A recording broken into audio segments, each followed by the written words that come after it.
পূর্ব পূর্ব জন্মের যদি এক লব সুকৃতি রয়, তবে তার গৃহে একদিন হরিনাম হয়। বুঝে নেওয়া গেল, পূর্ব জন্মের সুকৃতি ছিল বলে এখানে হরিনাম হচ্ছে, না থাকলে হতো না। পয়সা থাকলেই যে হরিনাম করাতে পারবেন না, মন থাকতে হবে। আপনারা নিশ্চয়ই এখানে এসে রাধা মাধবকে দর্শন করেছেন। বিগ্রহটা দেখলেই মন প্রাণ ভরে যাবে। দেখুন গিয়ে, আমি দেখে 5 মিনিট দাঁড়িয়ে গেছিলাম ওখানটায়। হ্যাঁ, মানে যে বিগ্রহটা প্রতিষ্ঠা করেছে বা যে যারা খরচা করে বসিয়েছে, তার মন আছে বাবু। অপূর্ব বিগ্রহ, বিগ্রহটার এত সুন্দর, আহা, চোখ ফেরানো দায়। চোখটা ফিরিয়ে আনা খুব কষ্টকর। এটা তো সবাই বুঝবে না, যার বাড়ি বিগ্রহ আছে সে বুঝবে। আমার মন্দিরে বিগ্রহ আছে তো, আমার গৃহে মন্দির আছে তো, যার ফলে বুঝবে। যাদের মন্দির আছে, বিগ্রহ আছে, তারা বুঝবে। বিগ্রহটা দর্শন করলে প্রাণ দেখতে দেখতে মাঘী পূর্ণিমার দিন। চলো দেরি করো না, বেরো। স্ত্রীকে নিলেন, রাজা নিজে এসে বসলেন নর্মদা নদীর তীরে। মন্ত্রী, সব গুছিয়েছ তো? যে যা চাইবে ফিরে যাবে না তো? বেশ। সব লাইন দিয়ে প্রজারা দাঁড়িয়ে গেল। কার কি চাই একে একে জিজ্ঞেস করি। বাবাজি, আপনি কি নেবেন? বাহ, প্রথম থেকেই শুরু। বাবাজি বলছে আমাকে একটা গোবিন্দ মন্দির করে দিলেই হবে। মন্ত্রী, মন্দিরটা করতে যা খরচ ওকে দিয়ে দিও। তুমি কি নেবে? আমার খাবার দাবার হলেই হবে।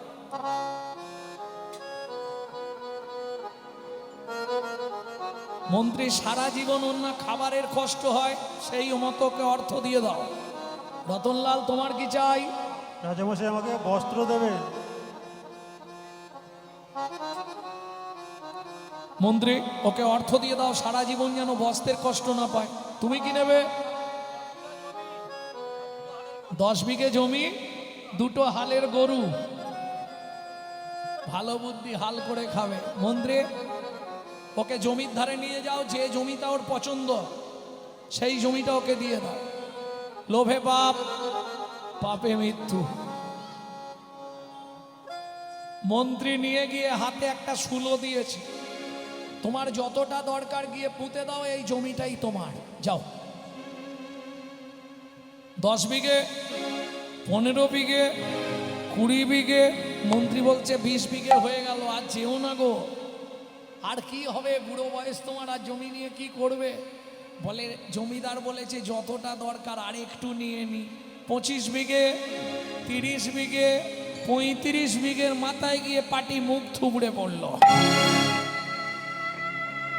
মন্ত্রী ফিরে এলো, জমিদার জিজ্ঞেস করলো, মন্ত্রী জমি পেয়েছে?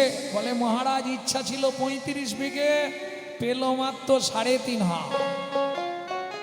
পরের জায়গা, পরের জমি, ঘর বানাই আমি রই, আমি তো এই জমির মালিক নই।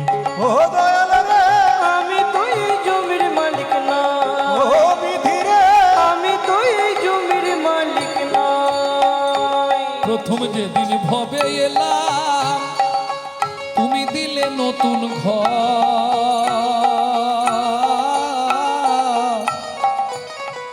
ও মায়েরা, আপনাদের কলকাতায় যদি কেউ থাকে জেনে নেবেন, যারা ভাড়াটিয়া ঘরে থাকে, মাসের 5 তারিখের মধ্যে ভাড়া না পেমেন্ট করলে হঠাৎ করে বাথরুমের জল বন্ধ করে দেয়, কারেন্ট অফ করে দেয়। বাবু, লাইট জ্বলছে না।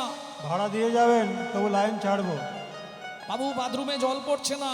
ভাড়াটা পেমেন্ট করবেন, তবু জল দেওয়া হবে।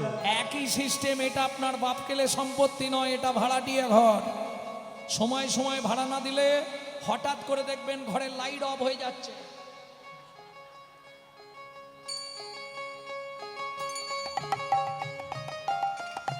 কোথাও কিছু নেই, বাথরুমের জল বন্ধ, পেট ফুলে জয় ঢাক। প্রথম যেদিন ভবে এলাম, তুমি দিলে নতুন ঘর।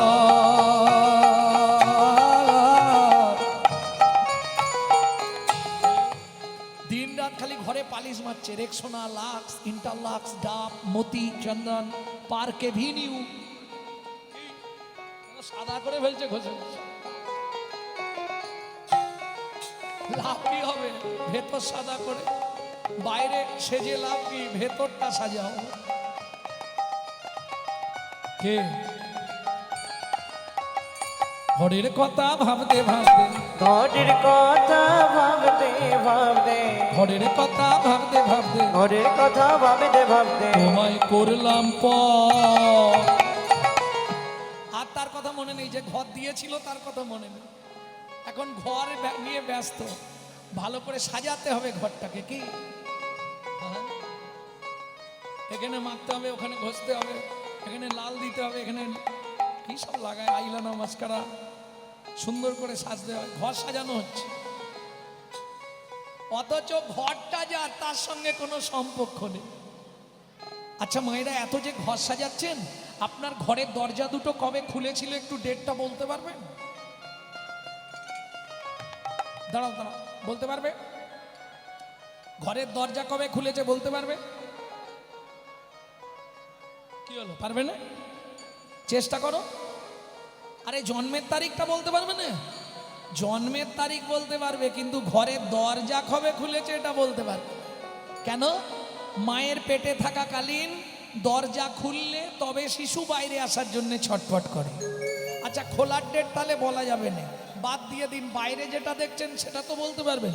আপনার বন্ধের ডেটটা বলুন, কবে বন্ধ হবে?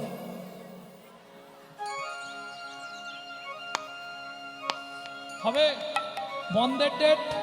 খোলার ডেট না হয় বাদ দিলাম, মায়ের পেটে ছিলাম দরজা খুলেছে, বলতে পারবো না।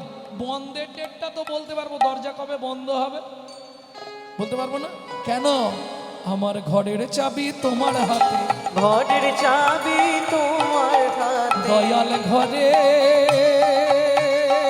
চাবি তোমার হাতে, দয়াল ঘরের চাবি তোমার হাতে। সে ভাবনা ভাবলাম কই, আমি তো এই জমির মালিক নই। ও দয়াল রে, আমি তো এই জমির নিতাই মালিক গৌর নই। হরি বল। আমি তো এই জমির মালিক নই। মন্ত্রী মহারাজ সবাই দান পেয়েছে তো? পেয়েছে মহারাজ। তাহলে এবার আমি দানব্রত যজ্ঞ শেষ করি। রাজা তুলসী পাতা আর গঙ্গার জল নিয়ে নর্মদা নদীর কিনারে দাঁড়িয়ে যেই না যজ্ঞ শেষ করতে যাবে, পাশ থেকে মন্ত্রী বলে উঠল, মহারাজ এত ভক্ত একবার জেনে নিন না কেউ বাকি আছে কিনা। বেশ, শোনো প্রজাগণ, সকাল থেকে যে নর্মদা নদীর তীরে দানব্রত জ্বলছে, যজ্ঞ চলছে, এইবার শেষ করে আমি জলবিন্দু গ্রহণ করব। তাই তার আগে একবার তোমাদের জানতে চাইছি, আর কি কেউ দান নিতে বাকি আছো? আমি আছি গো রাজু, আমি আছি গো, আমি এখনো বাকি আছি, বাকি আছি। বাকি আছি। কোথায় তুমি? তোমাকে তো দেখতে পাচ্ছি না। আসছি মহারাজ। মন্ত্রী, কে বলছে বাকি আছে? হেন কালে নারদ ঋষি দাঁড়ালো সম্মুখে আসি, লোকালে নারদ ঋষি দাঁড়ালো সম্মুখে আসি, কহিলেন মধুর বচন, কহিলেন মধুর বচন, আমি এখনো বাকি আছি, আমি এখনো বাকি আছি, রাজা আমি এখনো বাকি আছি, আমি এখনো বাকি আছি, তুমি আমায় দানে করো রাজা, আমি এখনো বাকি আছি, আমায় দান করো রাজা, তোমার দান গ্রহণের হরি হরি আমায় দান করো রাজা, গ্রহণের অভিলাষী, আমায় দান করো রাজা, আমি এখনো বাকি আছি। আমি এখনো বাকি আছি। নারদ মুনিকে দেখেই রাজা ক্রোধে অগ্নি প্রজ্বলিত, দূর হয়ে যা সম্মুখ হতে পেছনির কুমার, পেছনের কুমার, রাজা চন্দ্রকান্তে দান মাগো, কি সাধ্য তোমার? কি সাধু তোমার? মন্ত্রে মেলেচ্ছ চণ্ডাল জাতি পেশনির কুমারকে এই মুহূর্তে আমার সামনে থেকে দূর করে দাও। দাঁড়ান মহারাজ, আপনার মন্ত্রী ঢাঁডরা দিয়েছিল বলে আমি এসেছি, না হলে আসতাম না। সারাদিন ধরে আপনি এত বড় যজ্ঞ করলেন, দানব্রত যজ্ঞ, 80 মণ দুধে 1 ফোঁটা গোচনা দিলেন। সারাদিন যে দান করে যে পুণ্য সঞ্চার করেছিলেন, নিমিত্তমাত্র কর্মের জন্য সেই পুণ্য পাপে পরিণত হলো। তোমার এত বড় স্পর্ধা, তুমি আমার মুখে, রাজা চন্দ্রকান্তের মুখের সামনে দাঁড়িয়ে এত বড় কথা। মন্ত্রে, একে মারতে মারতে বার করে দাও। দাঁড়ান মহারাজ,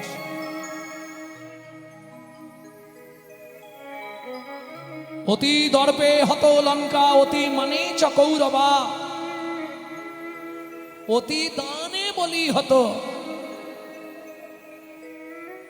অতি অহংকার কোনোদিন ভালো নয়। অতি অহংকারী ছিল রাবণ, শেষ। অতি অহংকারী ছিল কৌরবরা, শেষ। অতিরিক্ত দান করতে গিয়ে বলি মহারাজ পাতালে। অতিরঞ্জিত কোনো কিছুই ভালো নয়। আমি চলে যাচ্ছি, তবে যাবার সময় আমি নারদ মুনি একটা কথা বলে যাচ্ছি আপনাকে।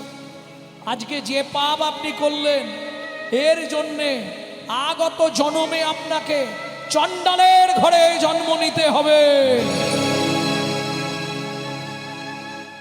যেই না বলেছে, ও মায়েরা, একটা নারী পারে পুরুষকে বাঁচাতে, আর একটা নারী পারে পুরুষকে মেরে ফেলতে। নারী স্বর্গের দুয়ার, আবার নারী হয় নরকের দ্বার। বুঝে নেওয়া গেল? ভোজনে জননী, সোহাগে ভগিনী, রমণে রমণী, এরা যদি কৃপা করে বাঁচালেও বাঁচাতে পারে, মারলেও মারতে পারে, স্বর্গও দেখাতে পারে, আবার নরকেও না বলাই ভালো, বাড়ি যেতে হবে। ভক্তমণ্ডলী, ভক্তিমতী মায়েরা, অতএব খুব সাবধান। রাজা চন্দ্রকান্তের স্ত্রী হেমকান্তা দেবী দূরে দাঁড়িয়েছিল। যেই না নারদ মুনি বলা, ছুটতে ছুটতে এসে নারদ মুনির চরণে আছাড় খেয়ে পড়ল। ও গো মুনিব,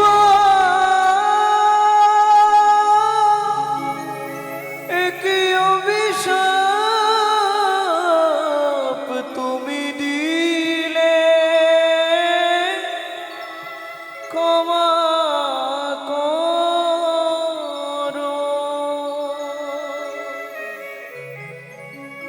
না জেনে না বুঝে আমার স্বামী তোমার চরণে কঠিন অপরাধ করেছে। তুমি তো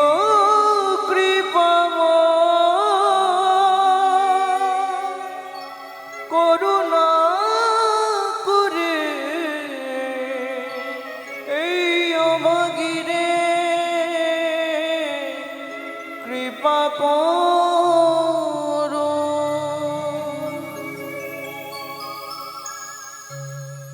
ওঠো মা, চরণ ছেড়ে ওঠো।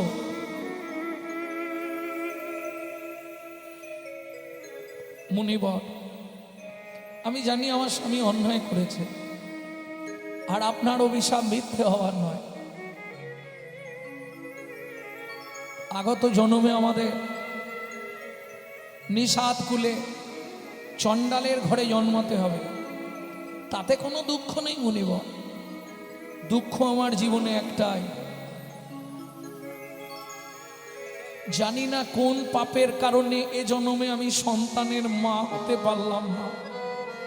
মুনিবর, জীবনে আমার একটাই চাওয়া, যে কুলে জন্ম হোক তাতে কোনো কষ্ট নেই, একটা আশীর্বাদ আপনি আমাকে করে দিন। কি? একটি সন্তান পাই যেন মুনি সে তো হরি ভক্ত হয়। একটি সন্তান পাই যেন মুনি সে তো হরি ভক্ত আমি একটি সন্তান পাই যেন মুনি সে তো হরি ভক্ত হয়। একটি সন্তান পাই যেন মুনি সে তো হরি ভক্ত তুমি এই কৃপা কর মুনি, তুমি এই কৃপা কর মুনি ত্রিভুবন করে যায় একটি সন্তান পাই যেন মুনি সে তো হরি ভক্ত হয়। একটি সন্তান পাই যেন মুনি সে তো হরি ভক্ত তথাস্তু মা, ভগবান তোমার মনের ইচ্ছা পূর্ণ করবে। এত বলি নারদ মুনি করিল গমন। এত বলি নারদ মুনি করিল গমন। আস্তে আস্তে আস্তে। আচ্ছা, আপনারা শুনেছেন নারদকে রাজা চন্দ্রকান্ত কি বলে গালি দিল? শুনেছেন কি? পেশনির কুমার, দাসীর পুত্র। সত্যি কি তাই? কিন্তু আমরা তো জানি পুরাণে বলছে নারদ নাকি ব্রহ্মার ছেলে, বলছেন হ্যাঁ? নারদের কবার জন্ম হয়েছিল? বেশ,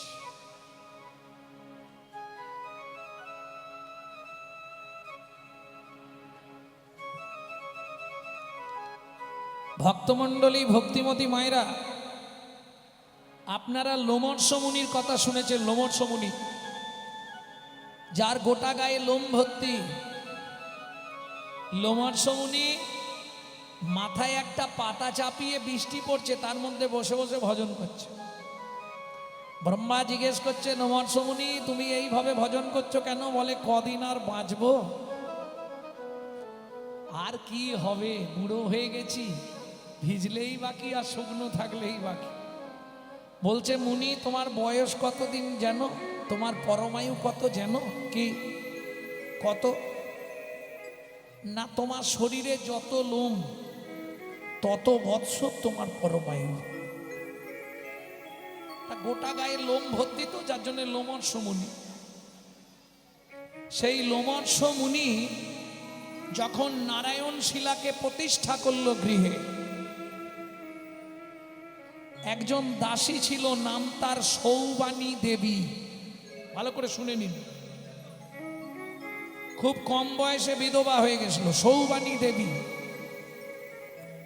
লোমর্ষ মুনির মন্দিরে দাসীর কাজ করে। মন্দিরে দাসীর কাজ মানে বোঝেন তো? ওই মন্দির মুছে দেয়া, বাসন মেজে দেয়া, ভোগ রান্না করে দেওয়া।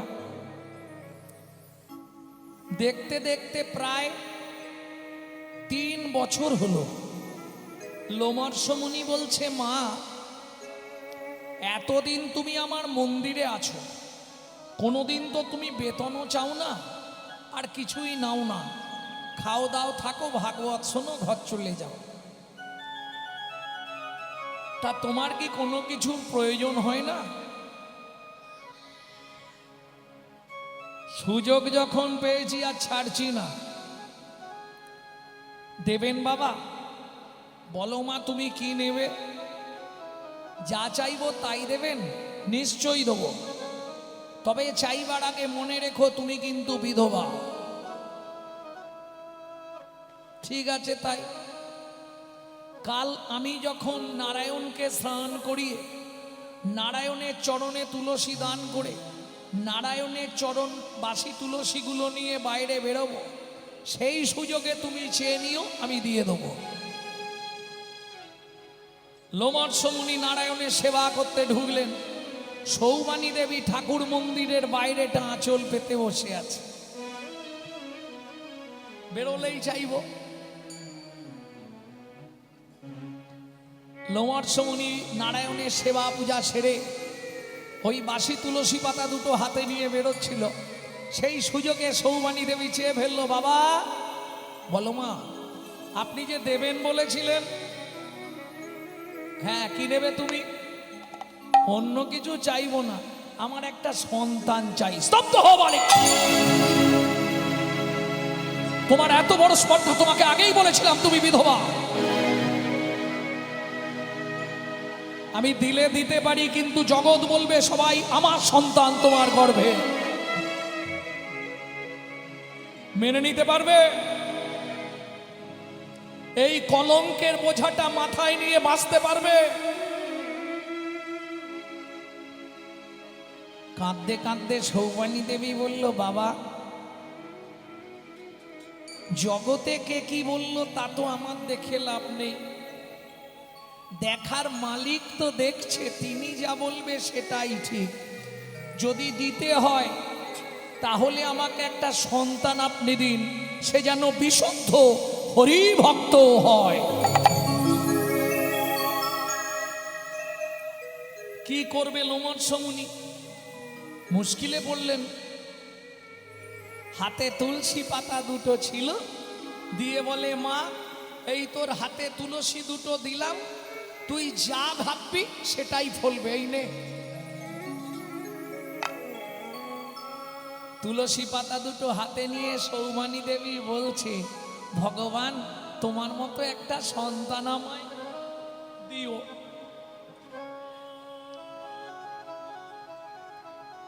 পাতা গেল মায়ের পেটে, মা হলো গর্ভবতী। বুঝে নিলেন? সৌবানী দেবী গর্ভবতী হলো। এইবার কানাকানি পাড়ায় শুরু, মেয়েদের তো কাজ নেই কম্ম নেই, এইটুকুকে এত বড় করবে। এই এটা সত্যি না? হ্যাঁ, এরা এইটুকু যদি কথা পায়, এত বড় শুনেছিস?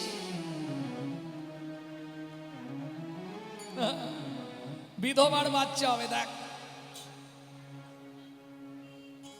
কিন্তু মাথায় রেখো, হিংসা নিন্দা উলুর বেড়া, পরচর্চার বাঁধন ঘেরা। হিংসা নিন্দা উলুর বেড়া, পরচর্চার বাঁধন ঘেরা। আগে জিজ্ঞেস করে নি, উলু গাছ চেনো? খুব চেনে। চেনো? উলু গাছের কাজ কি? দাঁড়াও দেখি কি বলে। আমার কিন্তু জমি টমি নেই, আমি চিনি না, হয়তো তোমরা ভালো চিনবে। এই উলু গাছ কিরকম গো? কি করে?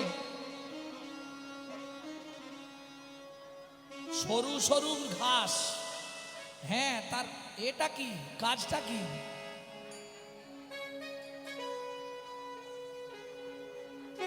মোট বাঁধা হয় নাকি? ঝাঁটা তৈরি হয়? কি হয়? খাওয়া দাওয়ার জিনিস? তাহলে বলতে পারছো না তো? ধান গাছের মতো ধুস। আরে উলু গাছ হয়টা কি সেটা জিজ্ঞেস করছি। কি কাজে লাগে? কোনো কাজে লাগে না তো।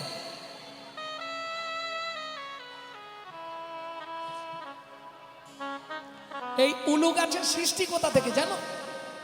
তাহলে কি জানলে জীবন?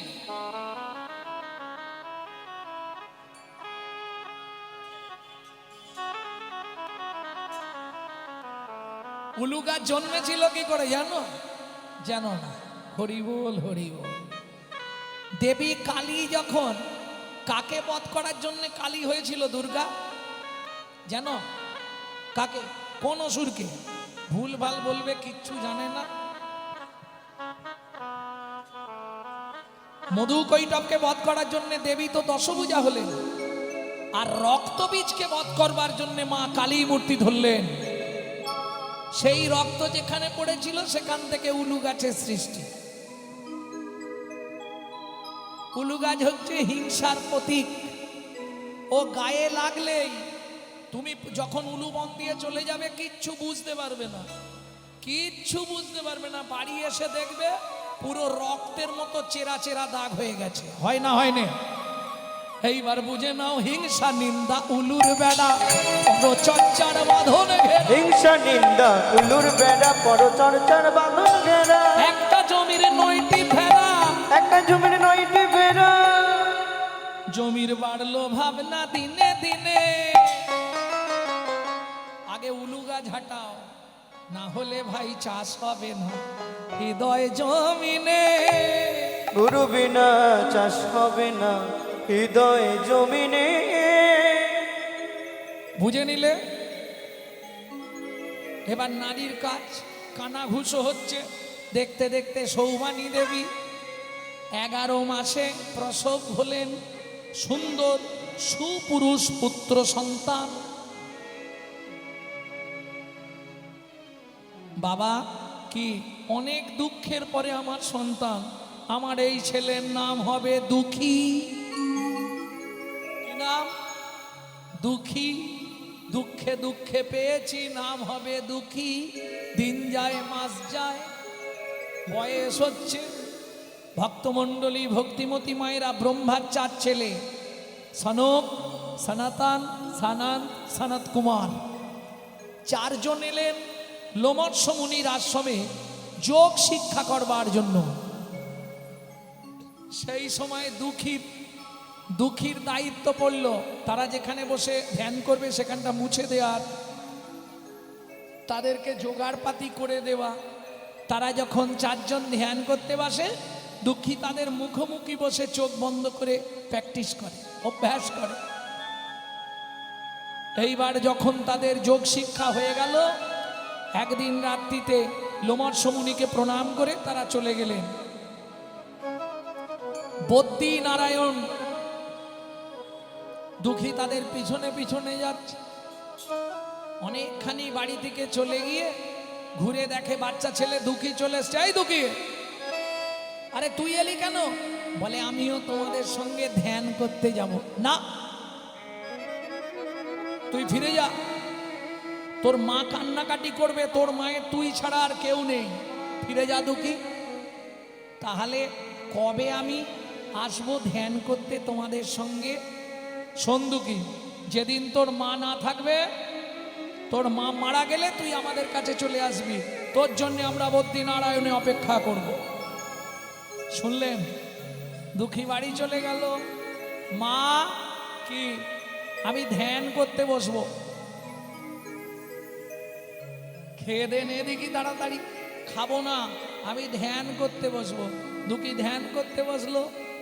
1 দিন 2 দিন 3 দিন কেটে গেল।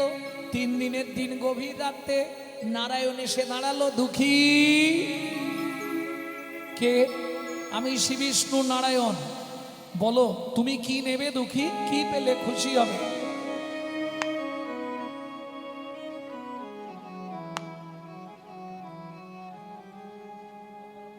কি হলো, চুপ কেন? বলে ভগবান যা চাইবো তাই দেবে। নিশ্চয়ই দেব,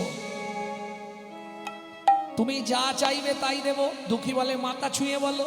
ভগবান মাথা ছুঁয়ে বলছে যা চাইবো তাই দেব। সত্যি দেবে? নিশ্চয়ই দেব। বলো কি চাও? দুঃখী বলে একবার যখন দেবে ভালো করে ভেবে নি, দিতে পারবে তো? কি? আমার মায়ের মৃত্যু দাও গো হরি, মায়ের মৃত্যু দাও। আমার মায়ের মৃত্যু দাও গো হরি, মায়ের মৃত্যু দাও। আমার মায়া কেড়ে নাও গো দয়াল, মোহ কেড়ে নাও। আমার মায়া কেড়ে নাও গো প্রভু, মোহ কেড়ে নাও। মায়ের মৃত্যু দাও গো প্রভু, মায়ের মৃত্যু দাও। আমার মায়ের মৃত্যু দাও গো প্রভু, মায়ের মৃত্যু দাও।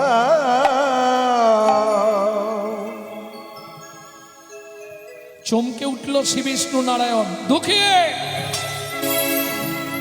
সারা পৃথিবীতে এরকম মানুষ আমার জীবনে প্রথম দেখলাম। দুঃখী, ওরে যে মা তোকে পাওয়ার জন্য এত সাধনা করলো, যে মা তোর জন্য লোমশ মুনির কাছে এত কাঁদলো, যে মা তোর জন্য নারায়ণের চরণে এত কাঁদলো। দুঃখী, তুই মানুষ, তুই সেই মায়ের মৃত্যু চাইলে? ভক্তমণ্ডলী, ভক্তিমতী মায়েরা, একজন হাত তুলে বলুন, পৃথিবীতে এমন কোন ছেলের নাম শুনেছেন যে ভগবানের কাছে সাধনা করছে আমার মায়ের মৃত্যু দাও?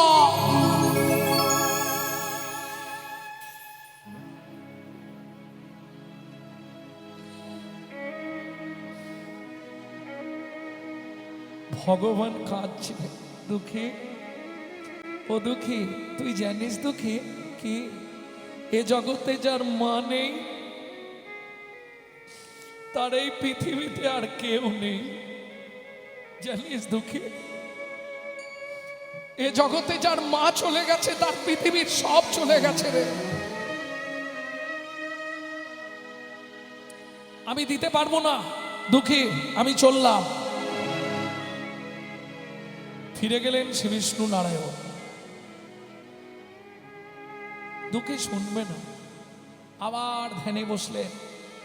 নারায়ণ এলেন, দুঃখী বল, অন্য কিছু চা? না ঠাকুর। কেন তোর মায়ের মৃত্যু চাইছিস আমাকে খুলে বল দুঃখী। শুনবে ঠাকুর, আমি না আমার মাকে খুব ভালোবাসি। মা যদি বেঁচে থাকে আমি কোনোদিন সাধনার পথে, ভজনের পথে যেতে পারবো না। ও ভগবান, মা যদি মরে যায় তাহলে আমার আর পথে কোনো বাধা থাকবে না। আমি বদ্রীনারায়ণে গিয়ে তাদের সঙ্গে মিলিত হয়ে সাধন ভজন করব, মনে খুব ইচ্ছা।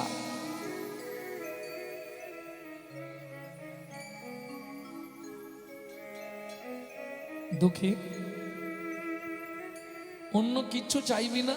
না, আমি তো বললাম মায়া কেড়ে নাও গো হরি, আমার মোহ কেড়ে না।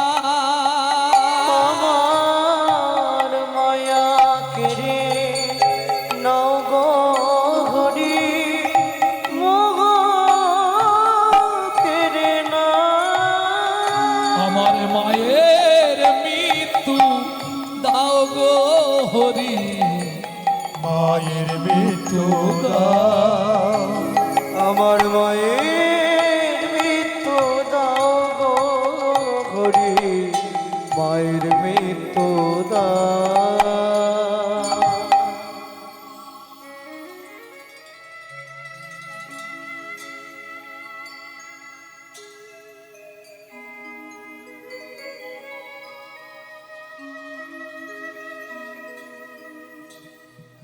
দুঃখী, আমি শেষবারের মতো তোকে বলছি দুঃখী, তুই অন্য কিছু চা না, অন্য কিছু চা না, অন্য কিছু চা দুঃখী, বললাম তো না না না। বেশ, তোর ইচ্ছাই পূর্ণ হবে দুঃখী। আজ থেকে 3 রাত্রি পর তোর মায়ের মৃত্যু হবে।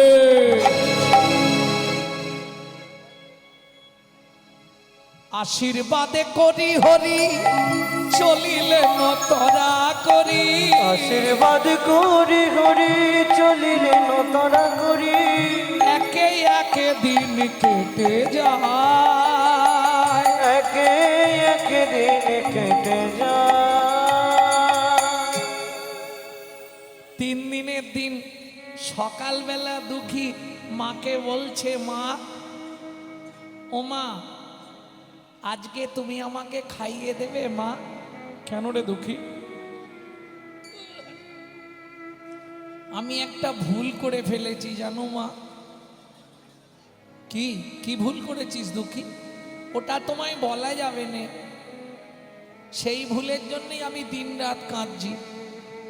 ভগবান তো চাইতে বলেছিল, তো আমি চেয়ে ফেলেছি, কিন্তু বুঝতে পারিনি জানো মা এত কষ্ট হবে।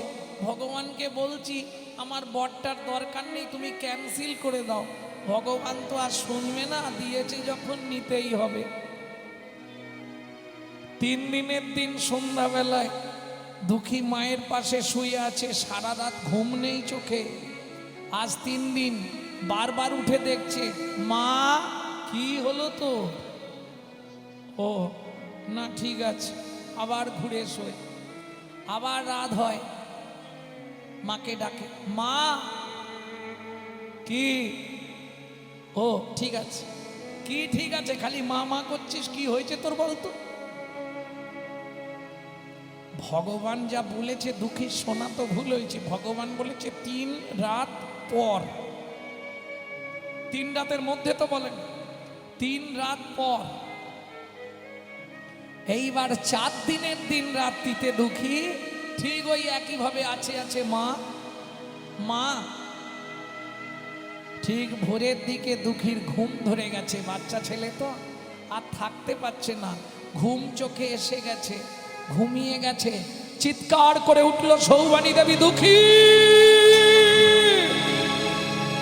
চেয়ে দেখ বাবা, আমার পায়ে কি একটা কামড়ালো। বিষধর সর্প ছোবল দিয়ে বিছানা থেকে নেমে যাচ্ছে কালকে উঠে সাপ। সারা শরীরটা সৌবানী দেবীর নীল হয়ে গেল। দুঃখী ছুটে গেল কার কাছে? লোমর্ষ মুনির কাছে। মুনিবর সর্বনাশ হয়ে গেছে। মুনিবর ছুটে এলো লোমর্ষ মুনি। কি হয়েছে দুঃখী? মা মারা গেছে সর্পদংশন করে। হ্যাঁ মুনিবর, মা মারা গেল সর্পদর্শন করে। তোর লজ্জা করে না? চোখের জলটা মোচ। তোর মতো পুত্রের চোখের জল ফেলা ঠিক নয়। কেন মুনিবর? আমি ধ্যান যোগে সব জেনেছি। ভগবান তোকে বর দিতে চেয়েছিল। ছি ছি ছি দুঃখী, তুই ভগবানের কাছে মায়ের মৃত্যু চাইলি। যে মা তোকে পাবার জন্য এত কষ্ট করলো, এত দুঃখ পেল, এত যন্ত্রণা সইল। মুনিবর, আমি অন্যায় করে ফেলেছি মুনিবর।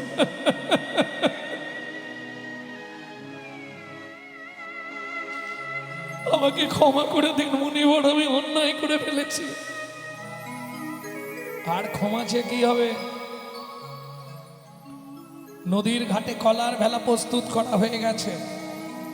মায়ের দেহটা নদীর জলে ভাসিয়ে দে। মায়ের দেহটা নদীর জলে ভাসিয়ে দিয়ে দুঃখী বললে, মুনিবর মা ছিল বাঁধন, আজ থেকে বাঁধন হারা হয়ে গেলাম। প্রণাম জন্মভূমি, প্রণাম মুনিবর, আমি চললাম সাধনার নিমিত্তে। কোথায়? যেখানে চতুষ্ষণ ব্রহ্মার 4 ছেলে সাধনা করছে, দুঃখী সেই পথে চলেছে গভীর অরণ্যে। আর কত দূর বলো হে ঠাকুর তোমার মধুর শান্তি ধাম। আর কত দূর বলো হে ঠাকুর তোমার মধুর শান্তি ধাম। এ দুর্গম পথে চলিতে চলিতে, এ দুর্গম পথে চলিতে চলিতে, এ দুর্গম পথে চলিতে চলিতে, এ দুর্গম পথে চলিতে চলিতে অবসান দেহ মন প্রাণ। আর কত দূর বলো হে ঠাকুর তোমার মধুর নিতাই গৌড়ে হরি হরি হরি হরি বল। কত দূর বলো হে ঠাকুর তোমার মধুর শান্তি ধাম। আপন বলিতে ভাবে ছিল যারা, দাগা দিয়ে বুকে চলে গেল তারা। আপন বলিতে ভবে ছিল যারা, দাগা দিয়ে বুকে চলে গেল তারা। বলিতে ভাবে ছিল দাগা দিয়ে চলে গেল তারা। আপন বলিতে ভবে ছিল যারা, দাগা দিয়ে বুকে চলে গেল তারা। জড়া ব্যাধিগ্রস্ত হয়ে বুদ্ধি হারা, জড়া ব্যাধিগ্রস্ত হয়ে বুদ্ধি কাটা। এ পথে চলার তো নাই বিরা, তোমার মধুর শান্তি ধার। আর কত দূর বলো হে ঠাকুর তোমার মধুর শান্তি দান। আর কত দূর বলো হে ঠাকুর তোমার মধুর শান্তি ধাম। গভীর জঙ্গলে যেখানে চতুর্শন সেখানে এসে বসলো দুঃখী। দুঃখীকে সাধন ভজনের শিক্ষা দিয়ে চতুর্শন সেখান থেকে বিদায় নিল। 12,000 বৎসর সাধনা করল। ওই ছোট্ট ছেলে দুঃখী সারা গায়ে গোপ দাড়ি হয়ে মাথায় বড় বড় চুল হয়ে গেল। কি অবস্থা! তবে সন্তুষ্ট হলেন দেবগণ। একে একে সবাই ছুটে এলো। দুঃখীর যেদিন ধ্যান ভঙ্গ হলো, সবার প্রথম মনে মনে ভাবছে আমি আগে গিয়ে দুঃখীর সঙ্গে দেখা করব। কারা? দেবতারা।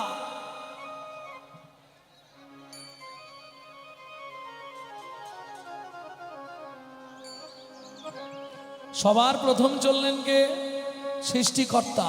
কে তিনি? ব্রহ্মা। সবার আগে এসে দাঁড়ালেন ব্রহ্মা। দুঃখী ব্রহ্মর্ষি দেব, আপনি আমার কাছে এসেছি কি এমনি? তোমার সাধনা আমাকে টেনে এনেছে দুঃখী। আজ থেকে আমি তোমার কাছে ঋণী হয়ে গেলাম। আজ থেকে তোমার দুঃখী নাম মোচন হইল। মোচন হইল। আমি তোমার নতুন নাম দিচ্ছি, নারদ বলি তব নাম বিধিত হইল। বিদিত হইল। এই নাও আমার হাতের কুমণ্ডল। ব্রহ্মা দিলেন কুমণ্ডল। এইবার কে আসছে? দেবাদিদেব মহেশ্বর আপন রুদ্রাক্ষ মালা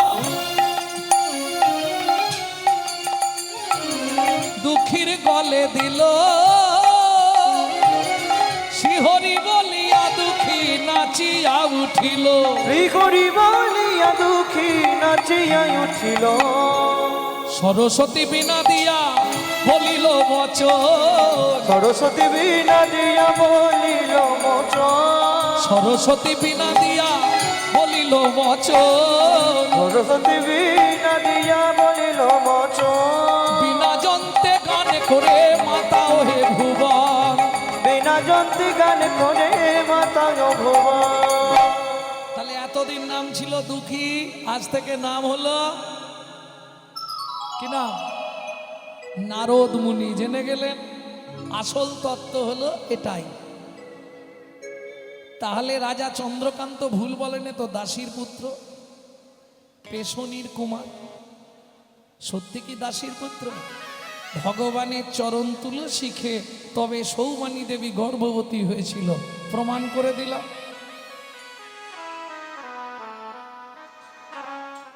যাই হোক, নারদ মুনি মনে মনে কষ্ট পেলেন। কেন? ও মায়েরা, শাস্ত্র বলছে বৈষ্ণবেতে হয় যদি ক্ষুদ্র ক্ষুদ্র অপরাধ, ক্ষুদ্র অপরাধ মহা মহা ভজনে ভজনে তুমি পড়ি যাবে বা। পড়ি যাইবা।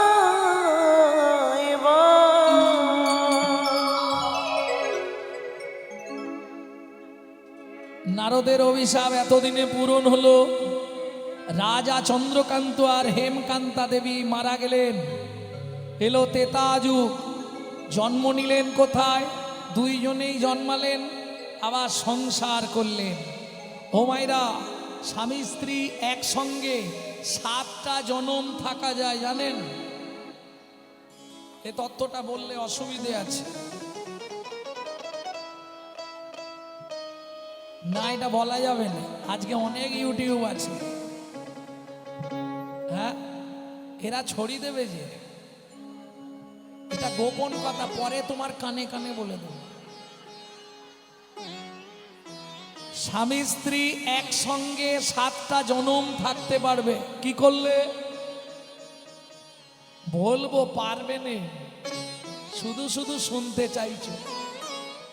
বলবো, 21 বছর নির্জলা একাদশী ব্রত করতে হবে। ব্যাস, বৈষ্ণব হইতে মোর মনে ছিল সাত, তিনদপি শ্লোক পড়ে হয়ে হয়ে গেলাম। গেলাম বাদ।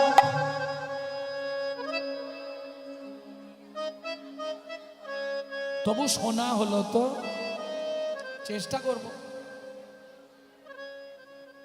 না না বুঝে না, না বুঝে কেউ শুনিতে শুনিতে সেহ তার হয় চৈতন্য উদয়। লীলা কথা বুঝতে না পারলেও শুনতে শুনতেই কি পা হয়ে যায়। কি প্রেম সে বলো চৈতন্য মহাপ্রভু কি। ভক্তমণ্ডলী ভক্তিমতী মায়েরা কোথায় জন্ম নিল? সিংহমপুর। আবার স্বামী স্ত্রী এক ঘরে, নাম হলো সবর সবরী। একটা ছেলেও হলো গুহক চণ্ডা। ও মায়েরা, এক সময় পিতৃসত্য পালনের নিমিত্তে রামচন্দ্র 14 বছর বনে গিয়েছিল, তাই তো? এই 14 বছর বনে থাকাকালীন, ওই কোন দিকে লোক, 14 বছর বনে থাকাকালীন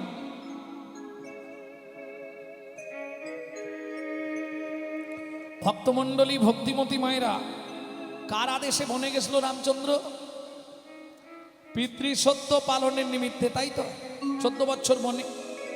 সে যাই হোক, প্রকৃত পিতৃসত্য নয়, এর পিছনে অনেক কারণ আছে, সেগুলো আর আজকে বলা যাবে না, বলতে গেলে আর সময় হবে না। এই 14 বছর বনে থাকাকালীন একদিন রামচন্দ্র গভীর জঙ্গলে পড়লেন, যেখানে প্রচন্ড পিপাসার্থ। কেউ আছো একটু জল দেবে? সবরী মায়ের ছোট্ট ছেলে গুহক কচু পাতা ছিঁড়ে ওই চোখের জল বার করছে। কেন? এই যে ও লোকটা, এখানে জল কেউ তোমায় দেবে না, এখানে কোনো জল নেই, দাঁড়াও আমি দেখছি। কচু পাতাটা চোখের তলায় ধরেছে আর হাত দিয়ে চোখে রগড়া দিচ্ছে, জল বার করছে। রামচরণ সুখ ভজমন ভজমন ভজমন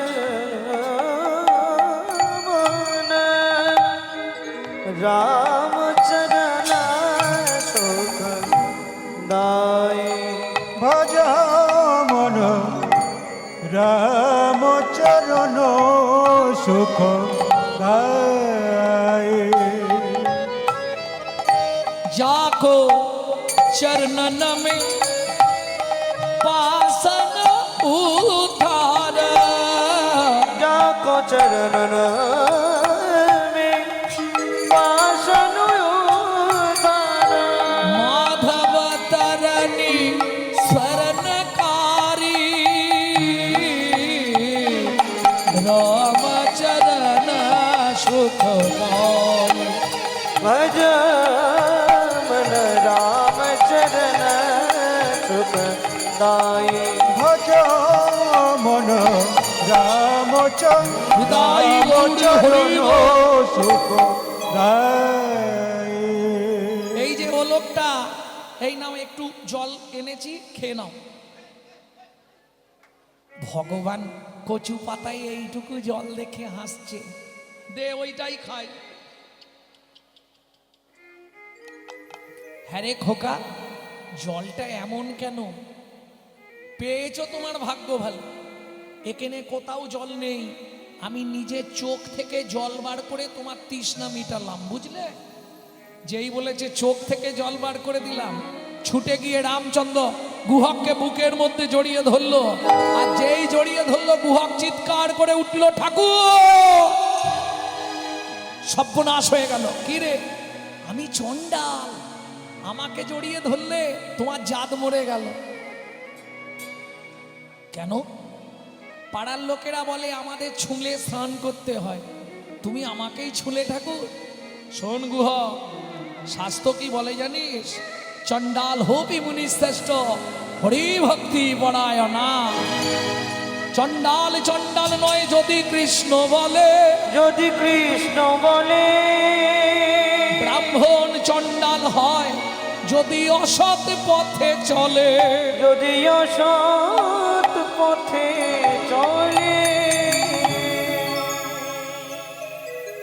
তুই তোর চোখের জল আমায় খাইছিস, আজ থেকে তুই আমার বন্ধু হবি। দেখ, তুমি কত বড়, আমি ছোট। তোমার নাম কি? আমার নাম শ্রী রামচন্দ্র। তোর নাম? আমার নাম গুহা। তুই আমার বন্ধু আজ থেকে। ঠিক আছে, আমি এখন চললাম। হ্যাঁ, কাঠ নিয়ে গেলে বাড়িতে রান্না হবে, মা প্রচুর পেটাবে, দেরি হয়ে গেছে। এত দেরি করে আসছে, সবরই মতো একবারে রেগে আছে। গুহা, এত দেরি কি করছিলি জঙ্গলে? হ্যাঁ, এই কটা কাঠ নিয়ে এতক্ষণ ধরে কি? গুহা, এই গুহা, কি মা, তোর গায়ে একটা কেমন গন্ধ উঠছে রে? বেগুনাভি কস্তুরীর গন্ধ, ভগবানের অঙ্গগন্ধ। খোকা, সত্যি কথা বল, এই গন্ধ তোর গায়ে এলো কোথা থেকে? আমি তো জানি। ও জানো মা, এর সঙ্গে আজকে বন্ধুত্ব হয়েছে। কি সুন্দর দেখতে লোকটাকে, জানো মা? তাকে চোখের জল খাইয়েছিলাম, সে আমাকে বন্ধু করে নিয়েছে, তার গায়ে এইরকম গন্ধ। খোকা, সত্যি করে বল, সে তার নাম বলেনি? বলেছিল মা, আমার ঠিক মনে পড়, তবে কি একটা চন্দ্র বলেছিল, মনে করে বল। বলেছিল রামচন্দ্র। সবরী মা চমকে উঠল। কেন? সবরী মা হচ্ছে মতঙ্গ মুনির শিষ্য, যাদের আরাধ্য ভগবান হলেন শ্রীরামচন্দ্র।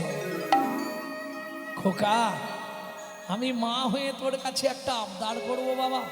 বলো মা। তোর বন্ধুকে একবার আমাদের বাড়ি নিয়ে আসবি? তুমি বললে আমি গিয়ে বলবো, আর না হলে মিথ্যে কথা বললে বন্ধু চলে আসবে। শোন বাবা, আমার জন্য না হয় দুটো মিথ্যে কথা বলবি, কিন্তু যখন মিথ্যে বলবি কানে হাত দিয়ে বলবি। হ্যাঁ, শিখিয়ে দিচ্ছি। যদি দাদার পকেট মারেন, অনেক বাড়িতে আছে না গিন্নিরা কর্তার পকেট মারে, সত্যি করে বলবে, তুমি আমার পকেট থেকে পয়সা নিয়েছো?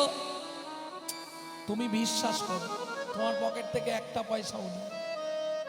শুধু কানটা ধরে রাখবেন। কেন? কানে কে আছে? শ্রী গুরুদেব। গুরুদেবের চরণে ক্ষমা চেয়ে নেবেন।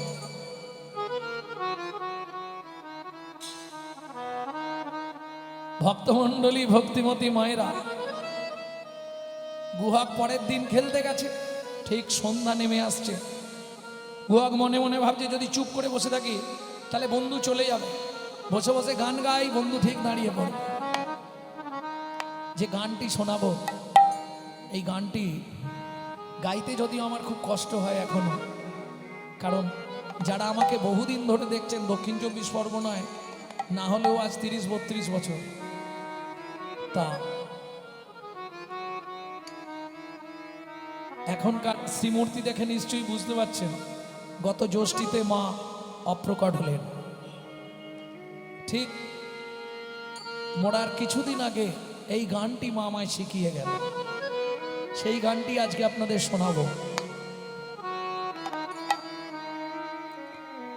লুকিয়ে তোমায় রাখবো ঠাকুর, আমার হিয়া মাঝে।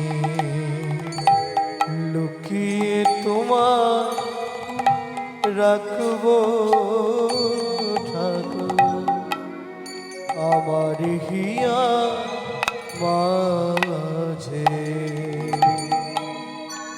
লুকিয়ে তোমার আমি মনে মনে তোমার পূজা, আমি মনে মনে তোমার পূজা, আমি মনে মনে তোমার পূজা, আমি মনে মনে তোমার পূজা করব সকল সাজে।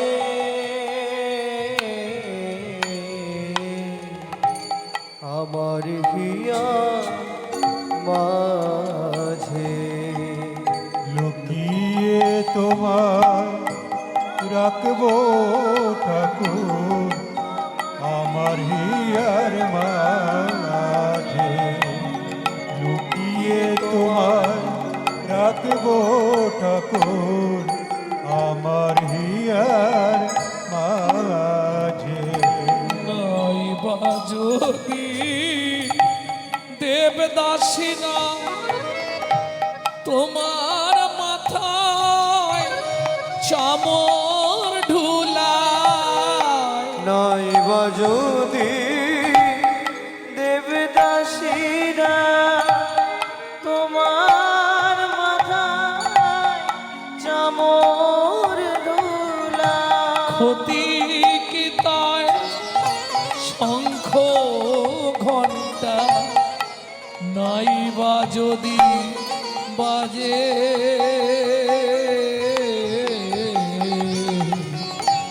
আমার হিয়া মাঝে লুকিয়ে তোমায় রাখবো ঠাকুর আমার হিয়ার মাঝে।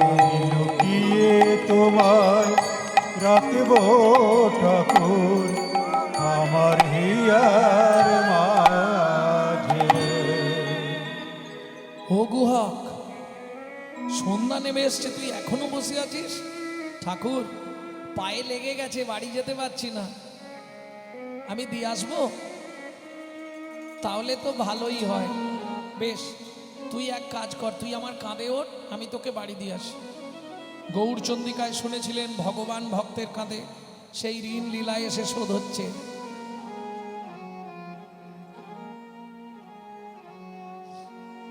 উঠবো কি করে, তুমি তো অনেক উঁচু।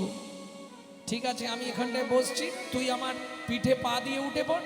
না না, ওরে পাবো, তোমার গায়ে পা দিয়ে আমি উঠতে পারবো না। তাহলে কি করবি, আমি ওই গাছের ডালটায় বসছি, তুমি ওর নিচে গিয়ে দাঁড়াও, আমি টুক করে তোমার কাঁধে বসে পড়বো। হ্যাঁ রে গুহক, কি তুই যে বললি তোর পায়ে লেগেছে, তাহলে গাছে উঠবি কি করে? গাছে উঠতে পারবো, হেঁটে বাড়ি যেতে পারবো না। ভগবান বলছে বাহ, বুঝতে পারলাম, ঠিক আছে তাই কর। গাছের ডালে উঠে গুহক বসলো, ভগবান গিয়ে নিচে দাঁড়ালো। গুহক দুই দিকে পা দিয়ে ভগবানের কাঁধে উঠে বসলো, দুই হাত দিয়ে ভগবানের মাথাটা ধরেছে। ভগবান দুই হাত দিয়ে ভক্তের চরণটা বুকে চেপে ধরেছে। এইবার রামচন্দ্র গুহককে কাঁধে করে নিয়ে যাচ্ছে। খানিকটা গিয়েই গুহক বলছে, ও ঠাকুর, কি আমাকে তুমি নামিয়ে দাও। কেন রে? আমি বুঝতে পারছি তুমি আমাকে বইতে পারছো না, তোমার কষ্ট হচ্ছে। কি করে বুঝলি গুহক? ও মা, তোমার চোখ থেকে টপ টপ করে জল আমার পায়ে পড়ছে। ভগবান বলছে, গুহক, আমি কাঁদছি এটা ঠিক, কিন্তু তোকে বয়ে আমার কষ্ট হচ্ছে, এর জন্য আমি কাঁদিনি। তাহলে সত্যি করে বলো ঠাকুর, কাঁদছো কেন? ভগবান বলে, গুহক রে, ও গুহক রে, যেদিন ভিগু মুনি আমার বুকে লাথি মেরেছিল, ভৃগুমুনি আমার বুকে লাথি মেরেছিল, সেদিন ভিগু মুনির চরণ খানি, ভৃগুমুনির চরণ খানি নিজের বুকে চেপে ধরে বলেছিলাম, ভিগু মুনি গো, ওগো ভৃগুমুনি গো, তুমি লাথি মারলে তাতে কোনো ক্ষতি নাই, তাতে কোনো ক্ষতি না, কিন্তু একটা আশীর্বাদ করো, একটাই আশীর্বাদ করো, শুধু এ জন্মে নয়, এ জন্মে না, প্রতি জন্মে জন্মে হরি বল। ভক্তের চরণ পাই গো, প্রতি জন্মে জন্মে ভক্ত চরণ পাই গো, মুনিয়ে কি পা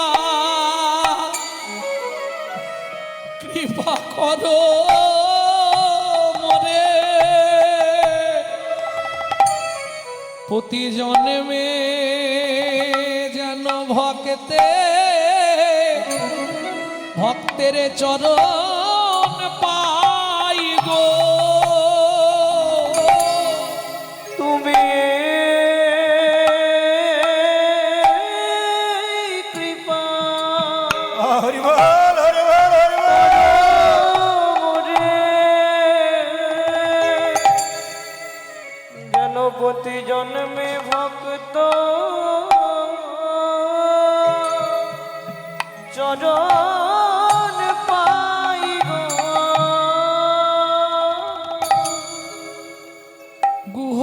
গুহাগরে তো আজ চরণ পেলাম,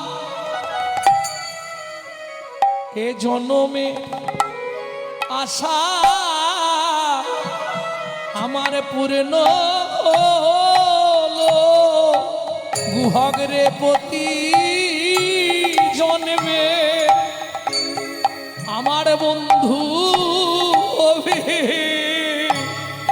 তোর রাঙা রাঙা চরণ আমার বক্ষে দিবি। ভগবতী জন্মে চরণ দিবি, জন্মে জন্মে আমার বন্ধু হবি। আমি আর কিছু চাইব না রে, প্রতি জন্মে জন্মে তুই বন্ধু হবি। আমি আর কিছু চাইব না রে, তোরে রাঙা চরণ বক্ষে দিবি। আমি আর কিছু চাইব না রে, প্রতি জন্মে বন্ধু হবি। আমি আর কিছু চাইব না রে, তুই রাঙা চরণ বক্ষে দিবি। শুধু এ জন্মে হরি নয়, বল। তোরে রাঙা চরণ বক্ষে দিবি। জন্মে নয় জন্মে জন্মে তোরে রাঙা চরণ বক্ষে দিবি। বন্ধু এই কৃপা করো মোরে। ও যখনই আনবে আমি হরিবোল করে দেবো, কোনো অসুবিধা নেই। বললাম যখনই আনবে আমি হরিবোল করে দেবো, অসুবিধা নেই। হোক বললে হবে, পরপর দল আছে।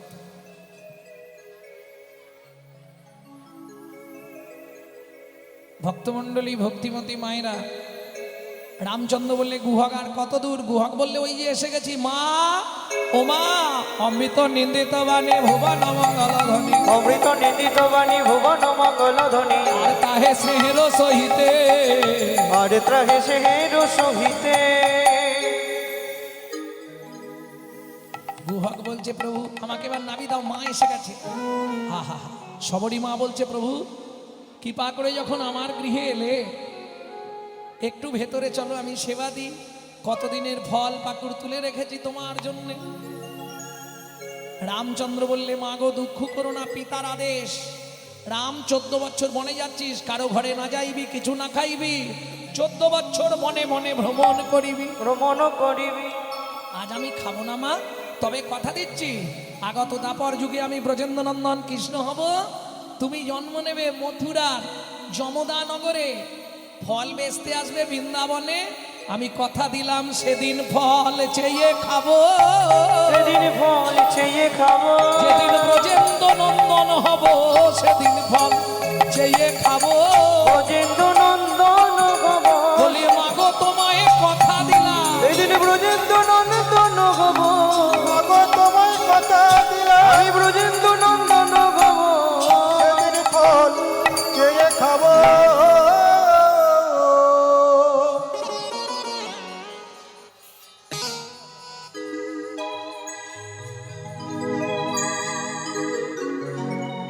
এইবার চলুন ফল হারি, ফল বেচতে এসছে। কেমন ভগবান শ্রীকৃষ্ণ কি হাত পাতলে, ফল হারি তো রাস্তা দিয়ে চলে যায়। তোরা কে ফল নিবি রে এলাম ফল বিকিতে তোরাকে ফল নিবিড়ে এলাম ফল বেচিতে আমারে ফল একবার খেলে অমর হবে সে ফল নিবিড়ে এলাম ফল বেচিতে তোরাকে ফল নিবিড়ে এলাম ফল বেচিতে শুনি কৃষ্ণ কৌতূহলী ধান্য লইয়া এক অঞ্জলি শুনি কৃষ্ণ কৌতূহলী ধান্য লইয়া এখন জ্বলি ঘর হইতে পড়িতে পড়িতে কর হইতে পড়িতে পড়িতে অবশেষে ছটি ছিল ফলহারিণীর ঝাঁকায় দিল অবশেষে ফটি ছিল ফলহারিণীর ঝাঁকায় দিল ফল লইয়া খাইতে খাইতে ফল লইয়া খাইতে খাইতে ভগবানকে ফল দান করে ফলহারিণী চললেন কেমন যেই না ঝাঁকা তুলে এক পা দু পা তিন পা ডালা হইল রতনে পুরিত ফলের ডালা হইল রতনে পুরিত ফলহারিণী বিস্ময় হচিত ফলহারিণী বিস্ময় চিত আপনায় আপনি কদয়ে খে আপনায় আপনি কদয়ে গে দূরেতে রহল নীরবে ওগো দূরেতে রহল নীরবে এই খোকা দাঁড়া তবে তারে দেখাই